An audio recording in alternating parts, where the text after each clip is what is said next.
udah deh, ini aja deh tujuan gue, satu ini aja.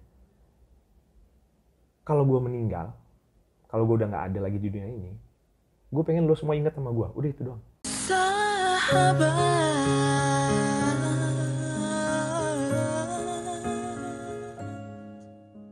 Halo sahabat, ketemu lagi sama kita duo huru Hara, oh my god, akhirnya dua huranya bersatu. Akhirnya kita balik lagi. Sahabat, episode ini spesial banget, kita menghadirkan seseorang, sang juara dari other season, dari season yang lain, adik kita. Please welcome Putu Suta. Wah, saya berada di tengah huru hara, luar biasa. Ayo kita main musikal lagi. Oh ya, mau kita semuanya. Boy. Kita pernah main musikal bareng Yes, kita ya bertiga ini juara-juara semua nih. Yes. Oke, cheers dulu. Cheers dulu ini. Berhubung kita sudah tua sekarang ya, jadi minumnya jus. Apa kabar si Putu Suta? Putu Suta baik-baik saja, seperti yang kalian lihat semua. Jadi sekarang semenjak pandemi ini terutama ya, jadi semakin menghargai artinya hidup sehat. Gila, wise banget. Dibuka dengan sebuah quote yang wise banget. Iya, jadi emang benar-benar Spesial ditujukan ke depan gue ya. Pentingnya no hidup offense ya. sehat. No offense ya. Enggak sehat aja, yang penting sehat kan. Dimakan say. Silakan. Kesibukan, ngapain? Sibuk nyanyi masih, ngamen, masih rekaman, ngisi suara buat kartun. Jadi gue dubber sekarang. Dubber, oke, terus Voice over juga. Voice over. Bikin jingle, ngisi suara buat iklan, TV, radio. Gue baru bikin band gue baru keluar single pertama namanya Kelas Drama, dicek ya YouTube channelnya Kelas Drama. Kelas Drama, apa itu band? Itu namanya band, Kelas Drama. namanya Kelas Drama, single pertamanya judulnya Waktu Individu Bagian Bebas. Udah ada video klipnya. Berarti secara nggak langsung lo masih berada di this industry. Yes. Tapi berarti lebih lengkap dong. Berarti gini, kalau ya. sebelumnya hanya sebagai penyanyi. Ya. Berarti sekarang lu lebih lengkap, kayak yang melebar ke semua area gitu ya, kayak yang dubber apa segala macam. Dan kalau nggak salah kan lu juga ini ya, sempat sekolah yang spesifik memang ini ya, saya itu kan. Iya, jadi itu apa waktu itu lu? Waktu itu ada sebenarnya gue kan punya prinsip gini, untuk mendapatkan ilmu tidak harus mengeluarkan uang. Gitu. Ada yang namanya investasi tidak berupa uang tapi investasi relasi. Jadi dulu pertama kali ke Jakarta ikut AFI, itu kan pengen jadi penyanyi ya. Specifically pengen jadi penyanyi. Jadi gue pengen sekolah musik kali ya gitu kan sambil gitu kan.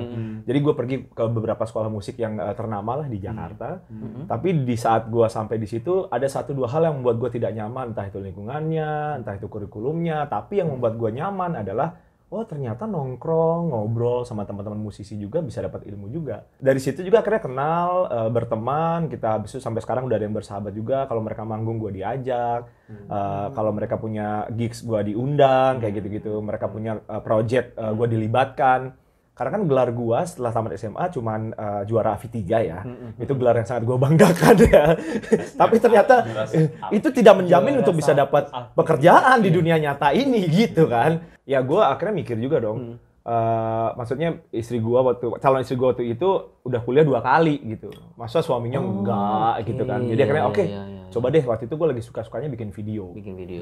Jadi pilihannya ada 2, mau kuliah musik atau kuliah yang berhubungan dengan pekerjaan gue pada saat itu, yaitu bikin video gitu.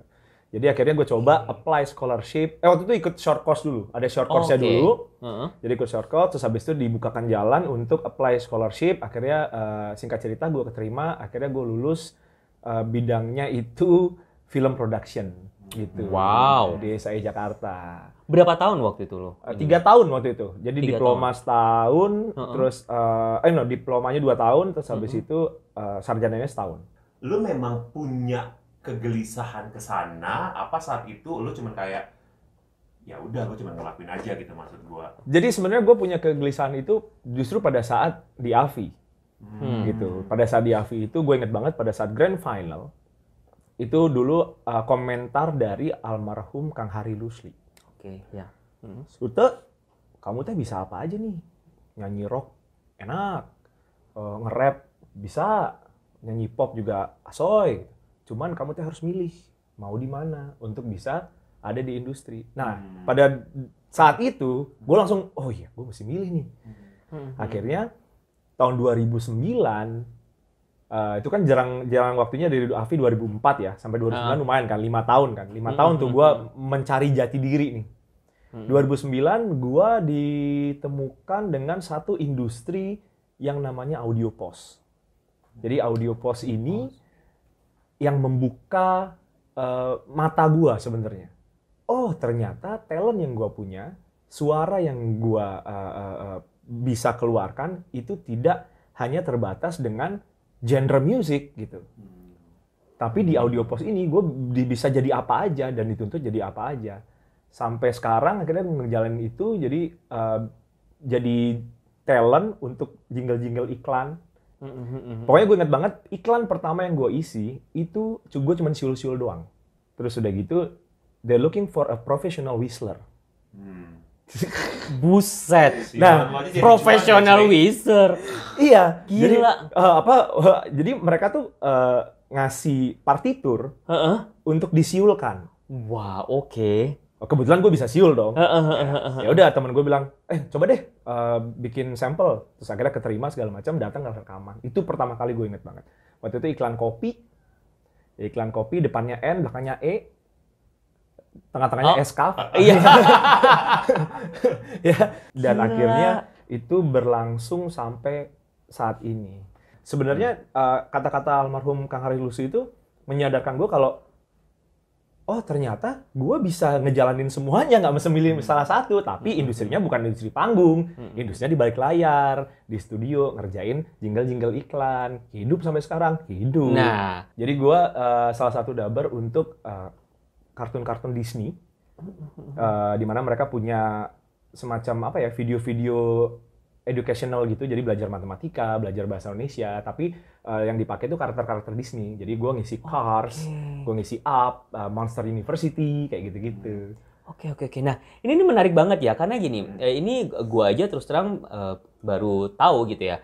Gimana caranya lu sampai akhirnya bisa, kayak yang gue bilang barusan kan, menemukan pintu-pintu itu? Karena gue aja nih nggak tahu, bahkan. Jadi gue tuh punya prinsip gini, kita harus buat jalur sebanyak-banyaknya. Gue ingat banget dulu pada saat gue akhirnya mencoba mendalami video, ada teman yang bilang, lu nggak fokus sih, katanya mau jadi musisi, sekarang main-main video. Gitu. Ini salah satu cara gue untuk mencapai jalur yang berbeda, melalui jalan yang berbeda. Gitu. Karena apa? Gue senengnya adalah gue bikin video klip, masih ada hubungannya sama musik, masih ketemu teman-teman musisi. Ada beberapa musisi yang akhirnya gue kenalnya justru dari golf gitu. Dulu suka nonton Malik apa segala macam gitu kan, gue nggak pernah kenal sama namanya Angga, terus sekarang gue bisa golf bareng gitu sama Angga gitu. Maksud gue kayak yang rootsnya tetap di situ, tetap di musik, cuman jalurnya gue membuat alternatif yang lain gitu. Nah, pada saat pandemi kemarin, ketika pintu satu tertutup, gue banyak sekali punya alternatif lain gitu. Jadi yang kayak gue cerita tadi, gue malah nggak ada waktu istirahat. Tapi di awal memang gue memanfaatkan itu. Oh ini kayaknya memang disuruh stop dulu istirahat karena keadaannya emang nggak memungkinkan untuk ngapa-ngapain. Tapi balik lagi kita kan orang kreatif ya, jadi nggak bisa diem dong. Akhirnya gue mencoba untuk coba deh buka pintu satu lagi nih. Suara apa yang bisa gue lakuin nih sama suara gue? Oh, gue punya keahlian video. Gue lihat teman-teman banyak yang akhirnya beralih jauh banget nih dari jadi musik ke ke kuliner gitu misalnya. Yes, betul. Tapi mereka nggak punya bahan promosi yang menarik. Mungkin masakannya enak segala macem gitu. Gue sempet lihat waktu itu lo di Instagram sampai bikinin materi promosi. Betul. Gitu-gitu. Akhirnya gue gabungin nih kebiasaan gue. Gue bisa bikin video, gue bisa bikin animasi dikit-dikit segala macem.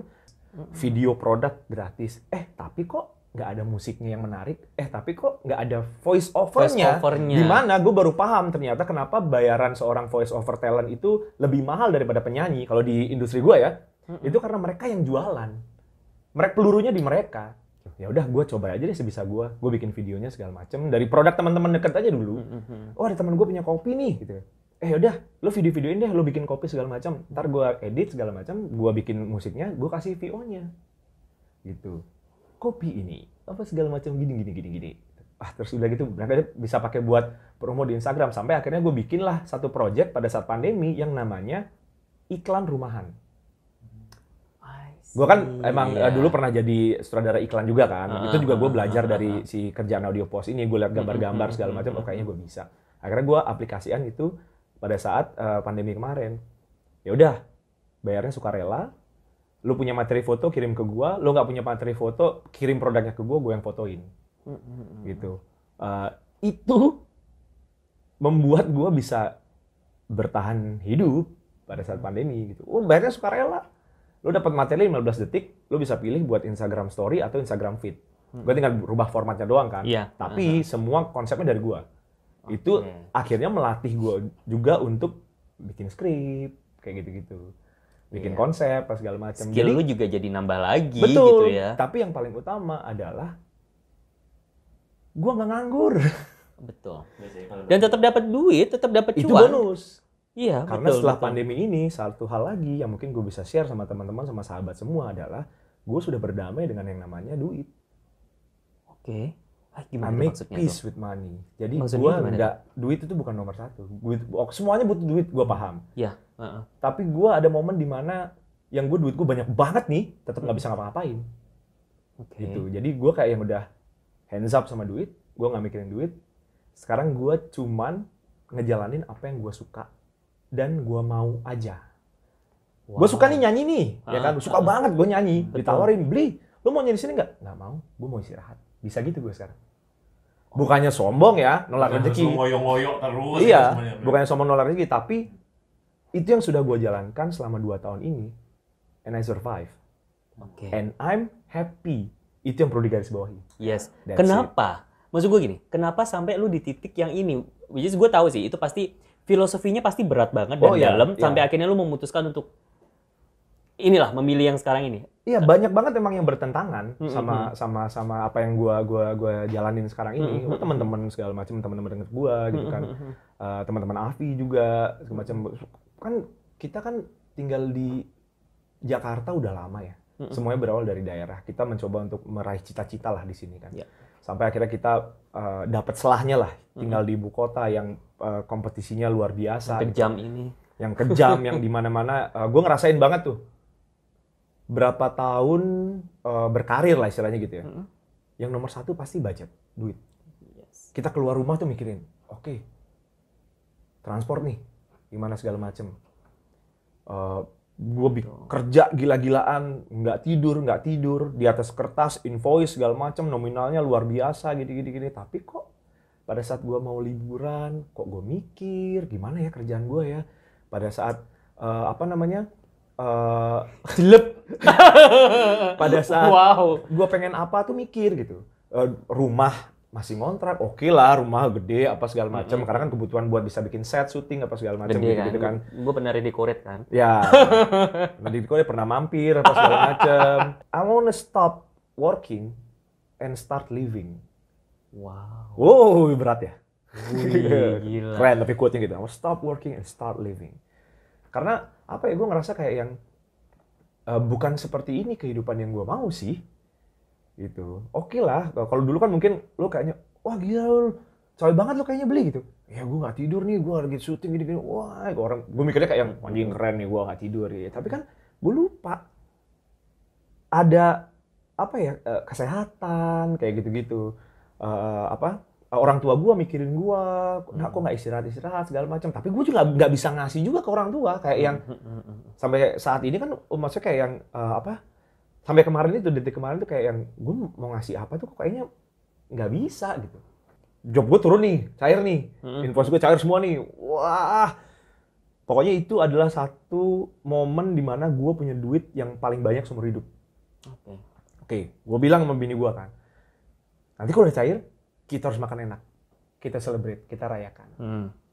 Oke, lo tau bini gue minta gue anterin kemana? Ke warteg. Pengen soto yang di warteg itu. Oke, kita makan situ. Tak makan. Beres dong, rokok dong. Kok kita makan di warteg ya? Duit gue banyak loh ini. Kenapa kita nggak makan di mana gitu yang fancy yang apa fancy, gitu kan? Gitu kan? Loh, kan kita mau makan enak. Ini kan enak. oke, dapat undangan nih, sepupunya bini gue nikah di Australia. Wah pas banget nih, ya kan ada duit nih, kan berangkat dong sekalian liburan, saya apply visa nih, nggak tembus tuh. Ada kecurigaan nih kenapa tiba-tiba duit banyak gitu. Ya kan pas di interview segala macam kan, pas di review gitunya. Oh iya gue jelasin, ini kerjaan gue, ini invoice-nya, ini baru cair sekarang, emang nominalnya emang segitu, jadi tiba-tiba emang gue duitnya tiba-tiba banyak gitu. Dari miskin tiba-tiba putus sultan gitu lah. Ya kan? Nah di situ nggak tembus 2 kali, bahkan sampai waktu itu kalau nggak salah si sepupunya bini gue juga bikin recommendation letter gitu kalau ngejelasin kalau emang gue benar kerjaannya gini segala macam, dan dia mau attend wedding gue di Perth waktu itu kan, tolong dikasih inilah apa di approve visanya. Di situ gue sadar kalau punya banyak duit pun tidak bisa ngapa-ngapain, tidak bisa sebebas itu ternyata gitu kan. Belum sampai gue bisa sewa private jet untuk pergi sendiri sih gitu, tapi maksud gue di situ gue sadar kalau ya itu tadi ternyata duit bukan segalanya. Gue punya duit juga nggak bisa ngapa-ngapain. Gue punya duit banyak pun gue lebih tetap milih makan di warteg gitu. Momen-momen kayak gitu tuh yang diakumulasi sampai akhirnya pandemi kan kita kan. Wah itu lebih kayak gue merenung gitu kan. Gue menemukan tujuan hidup gue pada saat pandemi kemarin, yaitu adalah gue cuma pengen satu hal. Kita kan kemarin kehilangan banyak banget teman ya, kerabat, saudara, segala macem. Orang yang nggak kita kenal pun tiba-tiba dia nggak ada, kita ngerasa kayak yang ikut kehilangan gitu. Karena mungkin kita nggak pernah ketemu secara langsung, tapi kita tahu sosoknya.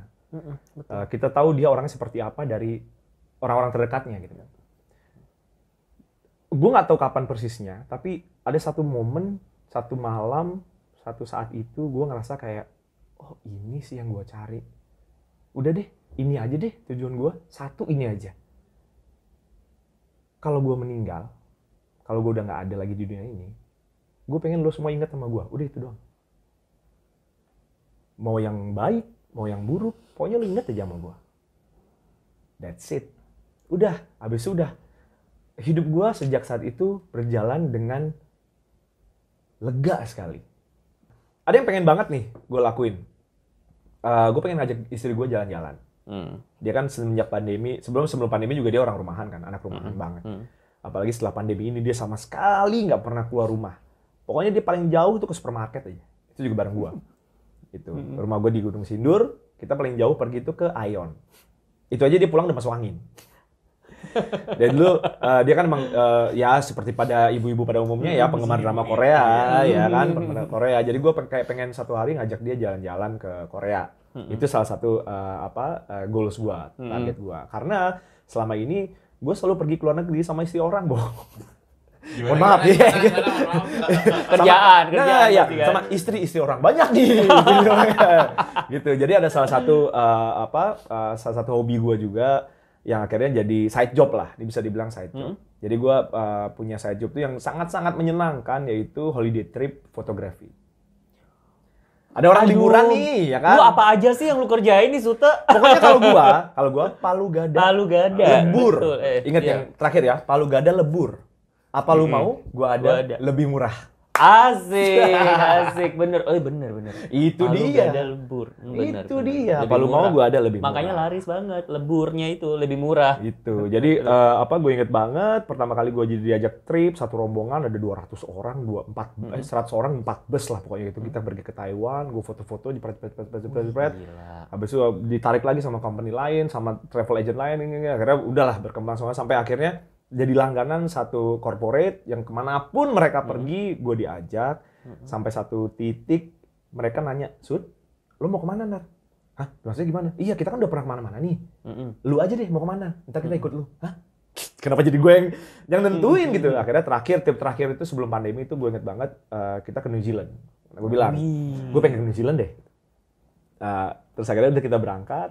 Sampai ada satu orang yang ternyata dari dulu tuh nggak pernah ngambil trip ini gitu kan. Tapi karena dia penasaran sama gua, dia pengen tahu nih siapa sih si putu-putu ini, diajak terus gitu kan. Penasaran deh, akhirnya diikut yang ke New Zealand ini. Dia ngobrol sama gua depan gua. Gua tuh ikut trip ini pengen ketemu lu.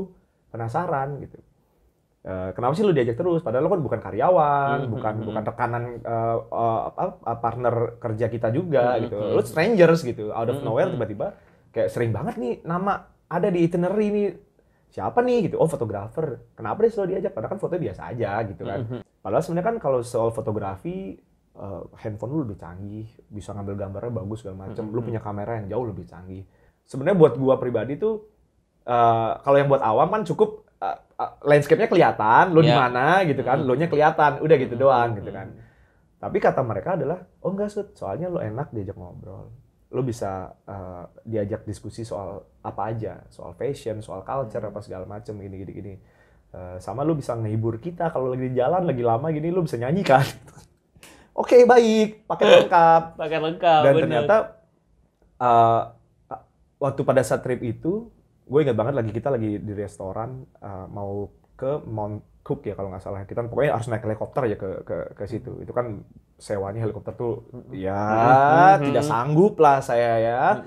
Ya masih 86, kelihatan saya bukan 99 ya. Mungkin mau sponsor YouTube ini supaya lebih megah gitu kan ya. Apa namanya? Gue lagi ada piano di itu, gue terus nyanyi, beli request dong beli gitu kan, oh Coldplay, udah gue main, ada yang videoin, terus nge-tag ke gue repost gini, sampai akhirnya gue di DM sama salah satu fotografer idola gue, namanya Carol Kuncoro sekarang base-nya di Bali, dia salah satu wedding photographer idola gue, terus dia DM gue, beli, kayaknya gue nggak bisa deh compete sama fotografer kayak lu. Bisa entertain, bisa foto, bisa video. Wow, seorang idola gue ngomong gitu kayak gue gitu kan. Dan nggak bercanda gitu, maksudnya kayak yang wow, oke gitu kan. Di situ akhirnya gue paham kalau skill tuh bukan segalanya. Memang yang nomor satu tuh attitude. Yes. Karena kalau attitude lu jelek, koneksi nggak akan ada. Nggak kepake. Nggak, gini, attitude jelek, koneksi tidak akan terjalin.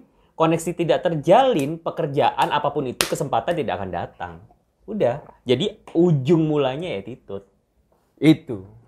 Jadi memang gini ya, sahabat ya. Ada momen di mana emang Sute ini emang dasarnya memang orangnya kreatif, nggak mau berhenti, menciptakan peluang segala macam, dan harus kita sadari berarti ya kita manusia itu sebenarnya kita diciptakan untuk bisa punya banyak skill. Tergantung kitanya aja. Betul. Ya. Itu satu gue ingat banget tuh kata-kata almarhum dari Mas Didi Petet sih. Jangan berhenti gali.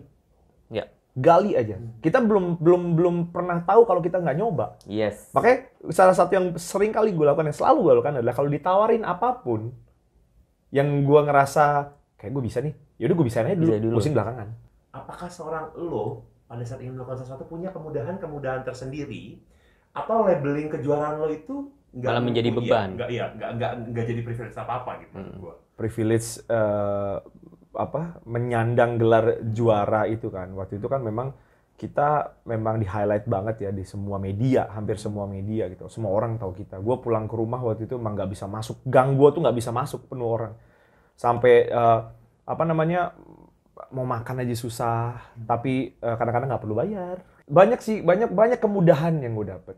Tapi yang pasti that was the stepping stone sih untuk bisa melangkah lebih jauh lagi gitu. Gue sempet kayak memanfaatkan untuk melakukan apa yang gue suka kan. Yang namanya juga masih muda ya, masih bocah lah gitu. Tapi momen pada saat gue dengar cerita bokap itu yang akhirnya menyadarkan, oh gue nggak bisa sembarangan nih sekarang nih. Apa yang gue lakuin ini adalah buah dari perjuangan orang-orang ini. Iya, betul. Gitu. Sampai satu hari, ini kemarin gue cerita sama Mas Hari Tulang. Momen dimana yang lumayan nampar gue nih. Minta foto. Gue lagi malas banget itu kan. Tuh apa sih gitu kan. Oh iya, tapi nggak niat nih, setengah hati nih. Betul. Itu kan kayak, saya cek. Oke. Terus cerita nih sih. Mas Sute, saya suka banget sama Sute, ngefans banget. Sampai saya punya anak, saya namain sama kayak Mas Sute supaya bisa jadi kayak Mas Sute. Terus guanya kagak niat dong. Iya kan? Di situ gue kayak yang, wow, serius? Beneran? iya, apa namanya, saya pengen anak saya jadi kayak Mas Ute. Jangan dong, gue kan gak yang gitu, gak yang baik-baik banget gitu kan. Lu nggak tahu apa yang di belakang panggung gitu kan. Iya benar. Dalam hati gitu kan. Benar. Jangan dong gitu kan. Ntar takutnya beneran jadi kayak gue, ntar lu malah repot gitu kan. Kok gitu. Nah tapi di situ akhirnya menyadarkan gue, juara AFI itu somehow membuat gue agak sedikit mudah untuk mendapatkan privilege. Waktu itu gue kayak yang kenalan sama ini, kenalan sama itu gitu kan, ya kan. Tapi akhirnya di satu sisi gue sadar juga, balik lagi emang harus balik lagi ke diri lu sendiri gitu. Dan apalagi momen yang itu membuat gue sadar kalau ini gue nggak bisa seenaknya semau gue kayak dulu lagi nih gitu. Jadi gue benar-benar dari saat itu tuh pencarian jati diri gue tuh kayak gue mesti kemana nih, gue mesti ngapain gini. Wah, belum lagi momen-momen dimana ya ada masa-masa selama gue di Jakarta ada titik-titik terendah yang pernah gue alamin juga, yang membuktikan kalau sebenarnya menyandang gelar juara ajang pencarian bakat yang waktu itu salah satu yang terbesar itu tidak menjamin lu bakal bisa hidup enak gitu. Gue nggak punya duit sama sekali. Padahal waktu itu masih banyak kerjaan tuh sebenarnya. Cuman ya namanya masih muda, belum bisa ngelola keuangan. Gue taunya pokoknya ntar dapat lagi, ntar masuk lagi, tiba-tiba aman nih ya kan, nggak masuk. Akhirnya udah nggak punya tempat tinggal, dari kos waktu itu diusir, nggak bisa bayar. Diusir. Ada masanya yang pada nggak bayar segala macam tuh di kick aja udah gitu. Pokoknya barang-barang udah. Sama gue depan situ. Iya, yang di Tanjung Duren pokoknya. Bukan di Tanjung Duren. Beda. Yang Tanjung Duren gue dari situ barang-barang dikeluarin. Gue ingat banget, gue cuma punya mobil hadiah. Iya. Jadi mobil gue tuh barang-barang tuh ada di mobil semua. 1 minggu pokoknya. Gue tidur di mobil.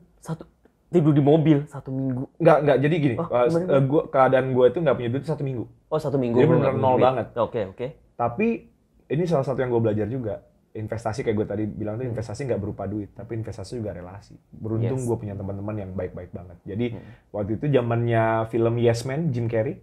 Gue ingat banget, apapun yang datang ke gue pasti yes. Gue diajak nongkrong nih. Citos yuk. Jangan itu kan Citos gitu kan. Gue nggak ada duit nih. Udah nggak apa-apa. Ntar bareng gue aja gitu, ntar bensin gue bayarin, jemput gue. Oh ya udah, tapi mobil gue lagi gini. Udah ntar taruh rumah gue dulu. Udah gue jemput, nongkrong di Citos, terus ketemu siapa, ngobrol gini. Mas, main ke studio dong. Boleh deh gue main studio. Ntar boleh numpang nginep nggak di studio gitu. Ya udah, waktu itu Mas, kalau nggak salah tuh Mas Hari Budiman, gue inget banget dulu, produser tangga dulu. Jadi gue Cidodol di situ, terus di situ gue ketemu Ade Govinda yang akhirnya jadi temenan sekarang segala macem. Gue inget banget tuh zaman itu. Pokoknya gue bilang dulu sama gue nggak bilang sama orang rumah kan, gua malu lah, takut ngecewain lah gitu. Tapi akhirnya orang rumah tahu, terus dimarah sama bokap gue segala macem. Itu pelajaran penting banget, maksudnya kayak yang gue ngalamin tuh, mandi di pom bensin. Gua tetap jalan aja. Jadi prinsip gue tuh kayak yang justru kalau kita diam itu yang akan membuat kita sakit gitu. Betul. Itu yang akan membuat kita banyak pikiran yang akhirnya depres gitu. Jadi ya go with the flow aja, mungkin karena gue Taurus juga kali ya. Wah, zodiak. Masuk ke ranah zodiak. Jadi kayak yang go with the flow aja gitu. Dan akhirnya udah pelan-pelan mulai ada income, ada kerjaan, akhirnya bisa survive gitu. Tapi itu satu masa yang gue ingat banget. Di situ akhirnya gue tahu yang mana benar-benar teman. Ya. Tuh. Gitu. Nah, sekarang ini kalau ngelihat lu di kondisi yang sekarang ini ya, kita dari kelihatan fisiknya aja gitu. Kayaknya gue aja tadi pas pertama kali ketemu langsung kayak wow, Sute. Turun berapa kilo? Berapa puluh kilo? 30 kali. 30 kiloan. Berat gue 75 kilogram. Ya, dua apa tahun. yang lu lakukan? Smile, silahkan mendengarkan. Oke. 2 poin pertama yang bikin gua bisa turun berat badan yaitu pola tidur yang baik, sama makan dan olahraga, jaga makan dan olahraga. Itu inilah maksudnya kayak yang ya umum lah, tapi emang bener nyata adanya dan terbukti. Di luar itu tinggal balik lagi. goals-nya apa. Gitu. Lo mau bentuk badan, lo mau cuman sekedar biar fit, hidup sehat apa segala macam. Tapi terus terang dengan gua nggak makan daging, walaupun sesekali masih cheating ya, masih nggak strict banget. Makanya gua nggak suka disebut vegetarian karena memang bukan vegetarian gitu. Terus rajin olahraga, tidur istirahat yang cukup, udah 3 poin itu aja. Badan jadi lebih enteng, itu ngaruhnya ke mood. Yes, betul. Mood lo jadi lebih santai, lebih chill. Jadi kita berhadapan dengan problem atau masalah atau apa tuh kayak nggak panik gitu. Luar biasa. Sekali lagi untuk episode kali ini. Oke, kita tanya dulu ini nih. Ada 2 pertanyaan nih terakhir. Yang pertama, apa nih setelah ini kalau kita ngomongin karya gitu-gitu? Kalau karya? Oh iya, sorry. Ngomongin karya, gue tuh tahu lu waktu itu pernah bikin sama teman kita yang udah lama banget nggak bisa keluar, Rini. Ya udah lama banget lu ada single sama Rini sebenarnya kan? Iya, sempat bikin lagu bareng. Nah, di tahun 2000. Ayo dong di launching dong di sini. Iya, gue juga udah denger. Penasaran kan? Doakan semoga bisa di launching. Iya, semoga itu akan jadi yang next, yang pertama. Yes. Itu project pertama yang akan keluar lagunya Rini yang kita nyanyikan bersama, Rini featuring sama gue. Wah, gila. Rilis di kita kan? Gila. Iya dong. Tungguin. Nah, terus apa 12 lagi? sahabat plus. terus. Terus band gua mau bikin full album. Bulan puasa akan kita manfaatkan untuk rekaman. Sisa lagu kita udah rekam 7 lagu, ya sisa 3 lagi untuk jadi sebuah full album. Terus apa lagi ya? Sementara sih itu yang paling deket ya. Yang paling deket project yang gua jalani sih itu. Amin, semoga semuanya dilancarkan ya, langsung harus segera. Sama satu lagi nih, sebagai juara ajang pencarian bakat, pesan-pesannya buat yang ini. Kita itu selalu penutupnya adalah kita pesan-pesan buat yang nonton, yang siapa tahu pengen nih, gitu loh, punya cita-cita juga pengen ikut ajang pencarian bakat atau pengen berkarir di industri. Berawal dari ajang pencarian bakat. Just do what you do, man. Maksudnya kayak yang lakukan apa yang lo percaya lo bisa lakukan gitu. Jangan menjadi orang lain, jangan berusaha untuk menjadi yang bukan lo gitu. Percaya diri emang susah. Itu gue akuin. Gue banyak banget ketemu talent teman-teman yang bertalenta yang bagus banget tapi kurang percaya diri. Tapi at least lo coba gitu. Jadi berani mencoba, lakukan apa yang lo yakin bisa lakukan dengan sepenuh hati. Itu aja. Nice. Gila, wise banget ya. Beda ya kalau keluar dari ranah sang juara. Bling, sekali lagi matur suksma. Sami-sami dong. Thank you banget. Salam buat si ibu ya di rumah ya, sehat-sehat selalu. Sahabat, untuk episode kali ini kita dua orang mau pamit. Sekali lagi terima kasih. Jangan lupa untuk like, comment, dan subscribe, di share sebanyak-banyaknya. Untuk episode kali ini kita pamit. Bye-bye. Bye.